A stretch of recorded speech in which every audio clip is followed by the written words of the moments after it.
Right now, as you're watching this, there's a war happening inside you. Stick with me to end this war forever. Here's the thing. Your brain is making thousands of tiny decisions every single day. Should I do the hard thing or the easy thing? Should I work on that project or just scroll for 5 more minutes? And here's what most people don't realize. You're not actually making these decisions. Your brain's reward system is making them for you.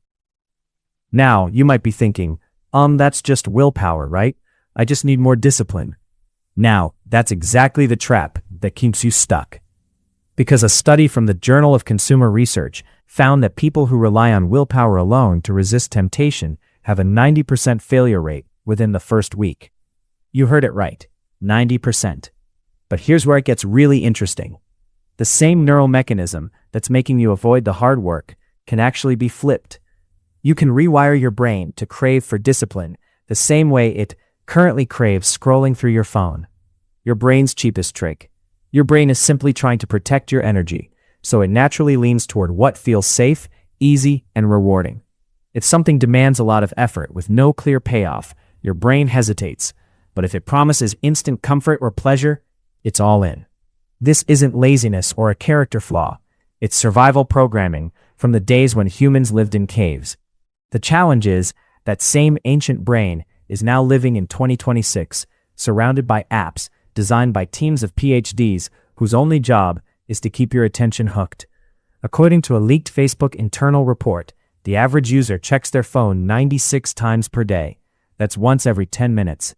Instagram's algorithm is designed to deliver a dopamine hit within 1.3 seconds of opening the app. Your brain isn't broken, it's being hacked. The truth about dopamine: deep in your brain, there's this tiny cluster of neurons called the nucleus accumbens, your motivation engine, and it runs entirely on dopamine. But here's what most people get completely wrong. Dopamine isn't the pleasure chemical, it's the wanting chemical. Listen carefully. Dopamine spikes when you anticipate a reward, not when you receive it. That's why scrolling feels so compulsive. Every swipe might reveal something interesting, so your brain floods you with dopamine to keep you searching. Now here's where it gets dark. When you get too many easy dopamine hits, your brain adapts through downregulation. Your dopamine receptors literally decrease in number. A study from the University of Cambridge found that people who spent more than 3 hours daily on social media showed a 30% reduction in dopamine receptor density.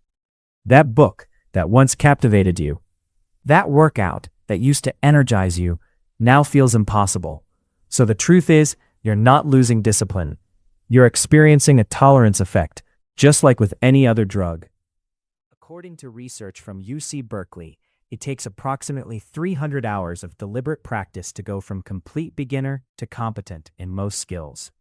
That's just 1 hour a day for a year, enough to master a new skill. You could learn a new language, build a side business, transform your body, all in a single year with the same time you're currently giving away to social media. So here is the game plan. Don't fight your brain. Design around it. Step 1. Spot the habit. Find the one thing that gives you the most stimulation for the least effort, usually scrolling, short videos, or mobile games. Step 2. Replace, don't just remove. For 7 days, swap the phone for a physical book, a walk without headphones, cooking a meal, or writing by hand. Step 3. Environment is everything. Delete the apps, use blockers, and keep your phone in another room. The bottom line: every time you choose effort over quick distraction, you're not depriving yourself. You're upgrading your operating system. You're strengthening your prefrontal cortex, the part of your brain responsible for focus and self-control. You were never meant to live at the mercy of social media.